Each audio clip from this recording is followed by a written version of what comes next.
Hi guys, welcome to my channel, or welcome back to my channel. If you're new here, my name's Laura. I'm a 22-year-old girl, live in North Carolina, and I just make videos on YouTube. As you can see by the title, today I'm going to be sharing with you the 3 car accidents that I got in the span of literally 1 year. So it was a really traumatic year for me. You know, it's not every day that you get to hear about this or that you get to experience this. So I'm just going to go ahead and share it with you. So I've got my iced coffee and I'm ready to relive my trauma. Before I begin, I want to give a little bit of backstory because I want you to understand. I sort of switched around cars. So this all started when I was 14. I got a job, I worked really hard, and thankfully I didn't have a debit card, so I couldn't actually spend my money. So everything I made just went straight into my savings. I was able to save up probably $2,000 or $3,000. By the time I turned 16, my parents told me that they would contribute a little bit and then I could use my savings and I could buy my own car. And when you're 16, buying your own car and having that independence is the best thing ever. I'll never forget it. And so I was so excited. I'm on Craigslist, I'm looking for all these cars, and I didn't really care about the details about them, if they had been in accidents or whatever. I was just I'm getting a car, I'm gonna be driving around all by myself, so cool. The only thing I did care about was how it looked on the outside, and I knew I didn't want an old looking car. You know how some cars, if you buy a 99 Corolla or something, no hate on a Corolla, but I didn't want it to look old. I wanted it to look kind of new. And so I found a Mazda 6. It was a 2005, and I thought it looked decent. I was this is great. I'm gonna buy this. It had probably 150,000 miles on it, but I didn't care. I was I'm buying this. This is so cool. It kind of looks like a sports car. It was orange. So I mean, I don't know, I was excited about it. So I ended up buying it. And I think the man that had it before me did actually take really good care of it, but after I had it, and after I did not get a single oil change the whole time I had the car, it had problems. It had an oil leak. I took it to the mechanic probably once a month for serious issues the whole time I had it. So my senior year of high school, I remember I started smelling this dead animal scent in my vents. And I took it to the mechanic, and apparently a mouse had died inside of it, but because it died in the dashboard, they would have to take off the whole front of my car to be able to remove this animal, and it would cost thousands of dollars. And I didn't have the money, and my parents were we're not gonna put this much money into that car just to remove the animal. It's not worth it. So I just had to keep driving it, and I couldn't use the heat because it would, every time I turned on the heat, it would blow this dead animal into my face. I don't know if you've ever been to Connecticut, but it's so cold there in the winter, and I couldn't use my heat. I graduate high school, I go on to college. I didn't bring my Mazda with me to college because it was not reliable enough. It wouldn't have made it all the way down to Virginia. So I didn't have a car the whole first year. Then I'm talking to my current boyfriend. We were just talking at the time over the next summer, and I knew we were going to be long distance, and so I wanted to have transportation to go visit him during the school year. It all kind of worked out because my older sister, she had this much nicer than my Mazda. She had a Honda Civic, a 2012 or something, and she was buying a new car. And so my parents were yeah, you can have the Honda Civic, you can take it to school with you, and then you can have transportation. I was that's awesome, this is so exciting. It had an aux cord. I was this is bougie. So I drive the car to school.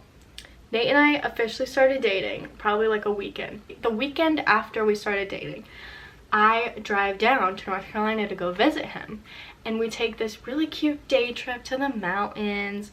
I don't know if you've ever heard of West Jefferson, but it's this mountain town, and there's the town, which is really cute, but then there's nothing around it, nothing. We spend the day there. It was really nice, and then we're driving home, and I remember I'm bending over because I'm trying to plug the aux cord into my phone, and not looking at the road because Nate was driving. and all of a sudden like everything goes crazy, and I'm like, everything gets so loud, and like I don't even know. It was crazy. If you've ever been in a car accident, you know what I'm talking about. And then like everything gets quiet, and I'm like, what just happened? And I look, and like we had been hit by a car going the opposite way. Like they, I guess, come onto our side of the road, hit our car, and we literally spun off the road, and like all of the airbags went off. Like my car was wrecked, my car was totaled, and somehow like neither of us had a single scratch. It was so crazy. Then I'm like, okay, well, who just hit us? And I look over, and like this guy is like stuck in his car. Like he's literally, his car was worse than ours was. I'm gonna insert a picture of what my car looked like, and then this is what his car looked like. His car was worse, and I saw him, he's like bleeding inside of his car, and he was stuck. And we were like, immediately I'm like, we gotta go help this guy, we gotta get him out. Like it was my first instinct, like let's just go help him. And so we go, and Nate like pulls him out of the car, and we get him out, and then we're like, okay, we need to call 911. And we look at our phones, and neither of us had service. So we asked the guy, do you have service? He's like bleeding, he's barely like conscious. He didn't have service on his phone either. So we're like, I don't know what to do. Like we're in the middle of the mountains, we have no service, we can't call the cop. And all these people kept stopping by, and none of them had service either. Like we're like really worried about this guy's safety. Like, is he gonna survive? Like finally this one guy stops, and like he checked his phone, and he had 1 bar of service, literally 1 bar of service. So he was able to call 911. Thank God. Like I don't know how one person had service so no one else did, but thank God.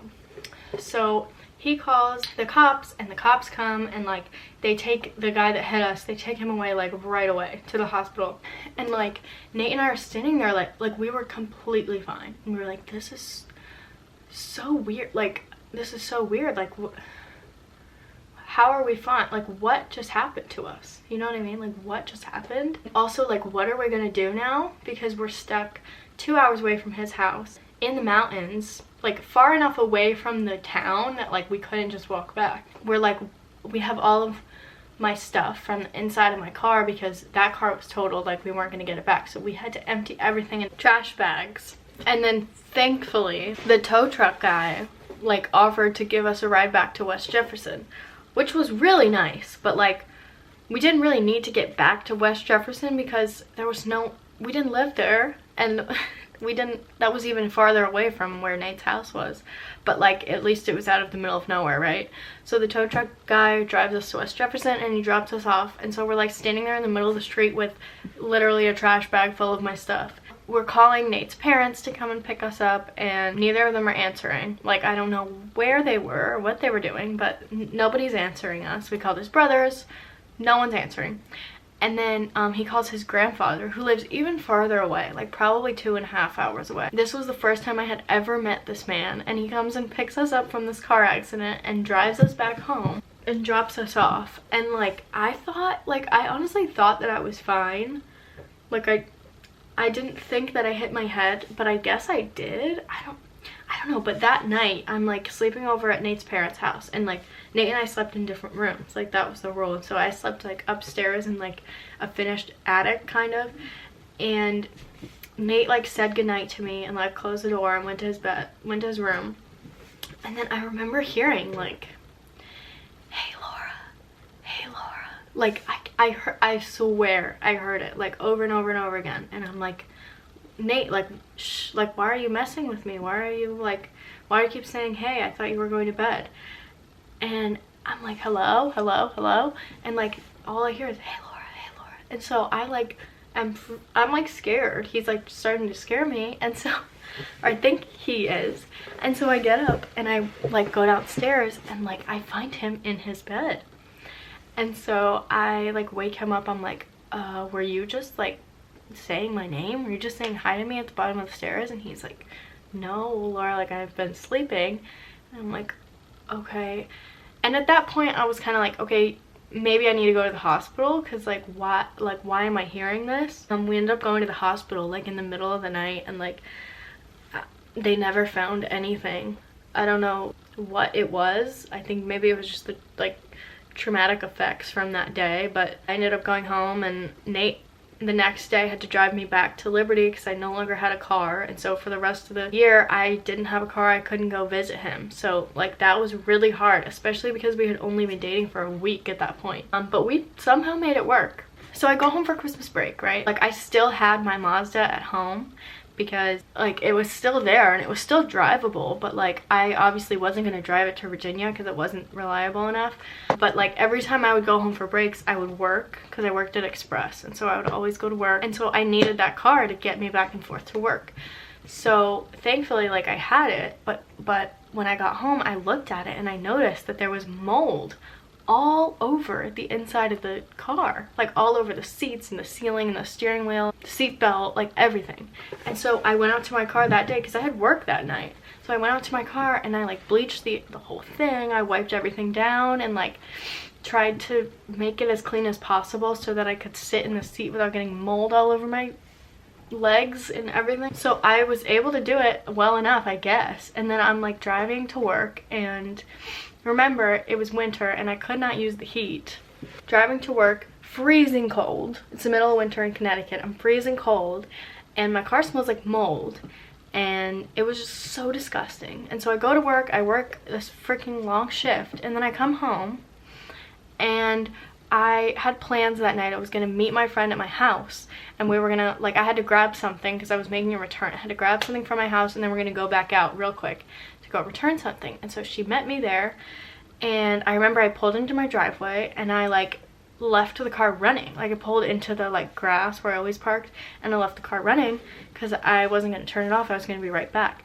So I go inside to grab the bag, and I hear like, Laura, Laura, Laura, like this time for real, an actual person saying it. And I'm like, what?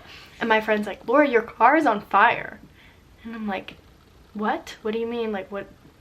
And I like come outside, and from like the grass into the where my car starts, or what, if that makes sense, it's on fire. And I'm like, oh my god, like what am I supposed to do right now? And she's like, call the police, call the police. And so I go and call the police, and the lady's like, okay, just don't, like, stay inside, don't go near the car, like if the fire grows, just let me know, like call back and let me know if you whatever. So I'm like, okay. And I had my grandpa living at home at that time with us, and he has Alzheimer's, and he used to be a fireman, and so throughout this whole thing, like, he just wanted to help. And he was like, Laura, I'm gonna go stand outside with, like, by the car and like flag down the firemen so that they know where the fire is. And I'm like, no, grandpa, like, don't do that. Like, the lady said, like, don't go outside, don't stand near it. And he's like, I felt so bad because he's trying to help, but I'm like, grandpa, like, just stay inside, please. Like, I was stressed out. And finally the firemen come and they like put out the fire. It's like, the fire grew so big by that point. I really thought I was gonna catch my house on fire. And they put out the fire, and like, I'm gonna insert like I have a video of them like putting out the fire. You can like see it.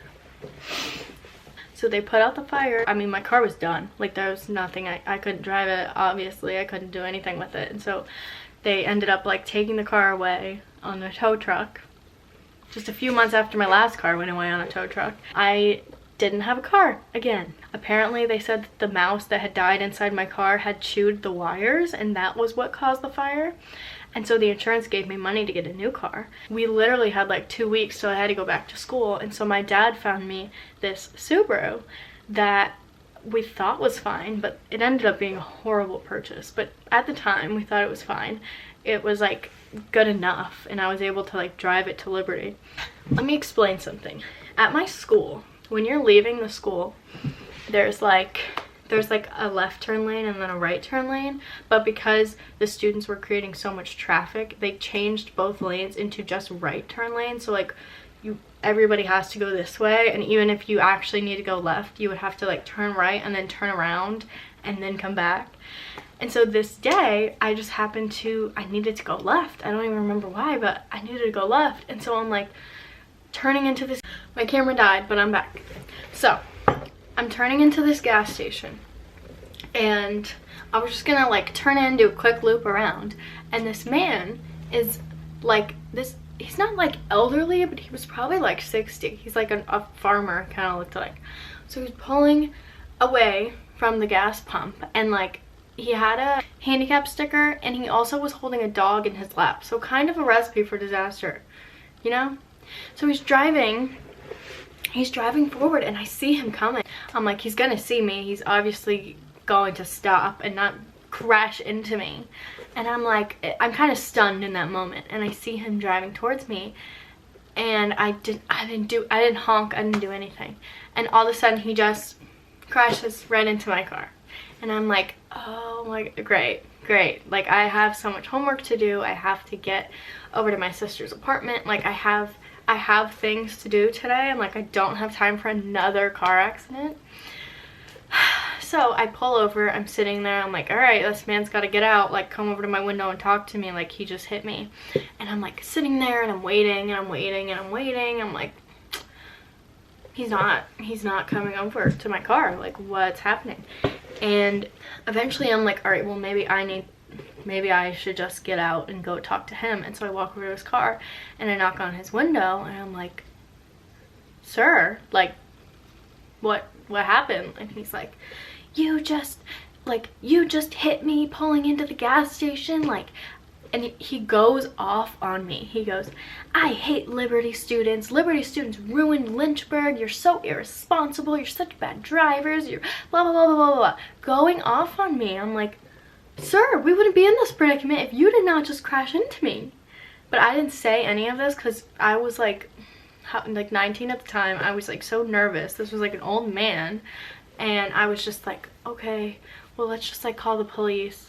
And the guy's like, yeah, you can call the police. He's like, you can, like, you find the non-emergency number and you call them. I'm like, okay, like, I will. And so I go, and I'm sitting in my car, and I'm trying to find this number. I'm like panicking, and I cannot find this stupid phone number anywhere. It was so hard to find the non-emergency phone number. I was probably looking for like a good like 2 minutes or something. And the man comes over and knocks on my window, and I roll it down. I'm like, yeah. And he's like, are you gonna call the non-emergency number? I'm like, yeah, I'm trying to find it. No, I was very nice. I was like, yeah, I'm trying to find it, just a second. And the man's like, you know, if I knew you were gonna take this long, I would have just done it myself. I'm like, I wish in that moment I was like, then just do it yourself then, because this is your fault. This whole, like, we wouldn't be here without you, so like, just do it then. But I didn't. I kept looking, and I finally found it, and I called them.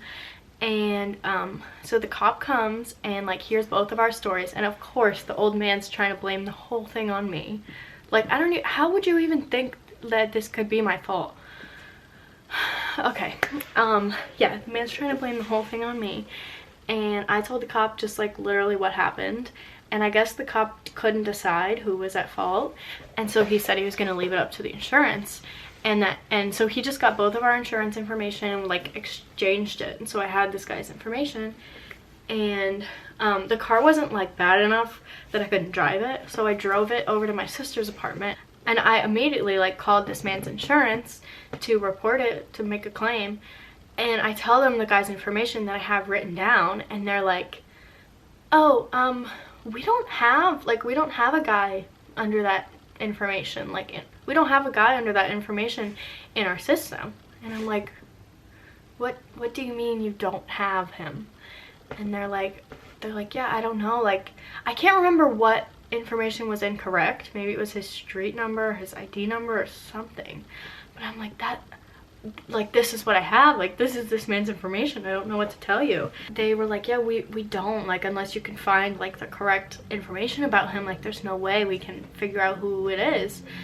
And I'm like, I don't know if this man gave the cop the wrong information and like lied to him so he could get out of it, or if the cop just wrote it down incorrectly, or I don't know what happened. But I'm like, I'm not letting this man just get away with this, because now my car has to be fixed and I'm not paying for it. No. And so my sister and I do some like hardcore research, and we find out the correct information about this man, and we call the insurance company and report it, and like it was correct. They found him in the system, thank God. And then it took them like a couple weeks to get back to us, and finally they called after a couple weeks and told me that like they had ruled it as his fault, which we all knew all along it was this man's fault. And I wish more than anything that I could see this man's face when they told him that it was his fault, but I never saw him again, obviously. But yeah, so it costs about like $4,000 in repairs, and the man had to cover the whole thing, and I don't feel bad, because don't be rude to me when something is your fault, or just in general, just don't be a rude person. Like, this man hit me and I wasn't rude to him, I just like did what had to be done. But anyways, yeah, so I got the car repaired. It's all done now, thank God. Everything's taken care of. But yeah, so I got the car repaired, and I have been driving it now for the past few, I think it's been like 2 years since the accident. I've been driving it, haven't had any accidents, but like, I think because of it, I have other issues in the car, and so just like a month ago I got a new car. My Subaru is still here, it's just parked in my backyard right now. I gotta figure out what to do with it. I'm gonna show you guys, hold on. Yeah, there it is. There's my car. It's outside the window, but yeah. So those are my 3 car accident stories. It was pretty traumatic for me, and it still like affects me to this day, honestly, because I get so anxious in cars when I'm not driving. But yeah, I hope you guys enjoyed listening to that. It was my first time doing a story time, but it was kind of fun to do. So if you guys want me to do more of that, or if you have other ideas for my videos, please leave a like, leave a comment, and subscribe, and I will see you guys in the next video. Bye guys.